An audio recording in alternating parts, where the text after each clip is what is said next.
সরকার ভয়াবহ রকম একটা অর্থনৈতিক সংকটে আছে। সরকার তো বদলাবে, আজ হোক কাল হোক, বদলাবেই তো। অনেকে এরকম মনে করেন যে শেখ হাসিনা, ভারত যা বলবে বাংলাদেশে তাই হবে। অনেকে এরকম বলছেন ভারত যা বলবে তাই আমেরিকা শুনবে। আর ভারতে এখানে একজন রাষ্ট্রদূত ছিলেন, তিনি তো বলেছি, আমরা যখন আমাদের পজিশন বলেছি, আমাদের অবস্থান বলেছি, তখন পিটার হাসের মতো আমেরিকান রাষ্ট্রদূত আত্মগোপন করেছেন।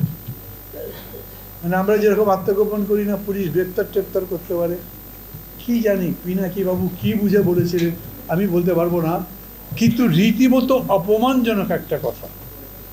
তারপরেও আমি আজকে দেখলাম গতকালকে ডোনাল্ড ট্রু এসছেন, তার সাক্ষাৎকার নিয়েছে প্রথম আলো, এবং হয়তো আপনারা পড়ে দেখেছেন, বড় অ্যাপিজিং বলছেন গণতন্ত্র মানবাধিকারের প্রশ্ন, আমাদের এই যে অবস্থান সেটা আছে, আমরা আপোষ করছি না।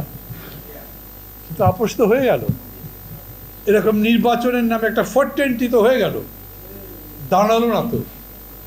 আমরাও যখন দাঁড়াবো আমাদের নদীর পানির জন্যে, আমাদের সীমান্তে কেন মানুষ হত্যা করা হচ্ছে তার বিরুদ্ধে, আমরা যখন দাঁড়াবো আমাদের এত বড় ট্রেড ডেফিসিট কেন, আমরা যখন বলবো আমাদের ট্রানজিটের ন্যায্য মূল্যায়ন হোক এবং আমরা আমাদের ট্রানজিটের যা পাওনা সেটা যাতে পেতে পারি, তখন খেয়াল করবেন প্রশ্নটা রাজনীতিরভাবেই আসবে। এই সরকার যতদিন আছে ততদিন এটা হবে না।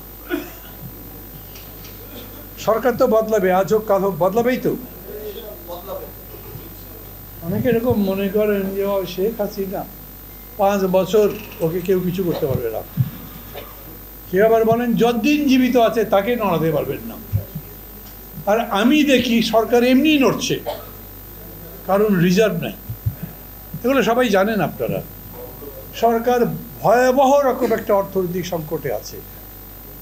সব মিলে পরিস্থিতি এরকম, ওই যেখানে মাহবুবুল্লাহ ভাই আছেন, মোস্তফা জামাল হায়দার ভাইও আছেন, আমরা একটা পরিবর্তনের ব্যাপারে বলতাম না, অবজেক্টিভ রিয়েলিটি কি, মানে এখানকার বস্তুগত পরিস্থিতি কি, বাস্তব অবস্থাটা কি বিরাজ করে, তাকে পরিবর্তনের পক্ষে।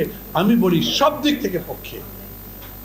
7ই জানুয়ারি আমরা জিতেছি না হেরেছি সে বিতর্ক বাদ দেন, কিন্তু মানুষ এখন আমাদের পক্ষে আছে, তারা পরিবর্তন চায়।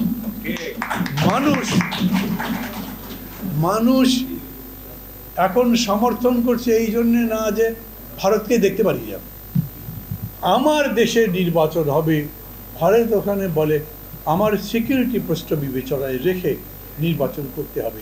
সে কে? আমার দেশের জনগণ ভোট দেবে কাকে? আমার দেশের মানুষ ঠিক করবে। তারা যাকে ভোট দেবে সেই জিতবে, সেই ক্ষমতায় যাবে। ভারতের যদি দরকার লাগে আমাদের সেই সরকারের সাথে অথবা যে কোনো সরকারের সাথে সম্পর্ক ঠিক করবে, ওরা কীরকম সরকার চায় তার ভিত্তিতে নির্বাচন হবে এখানে।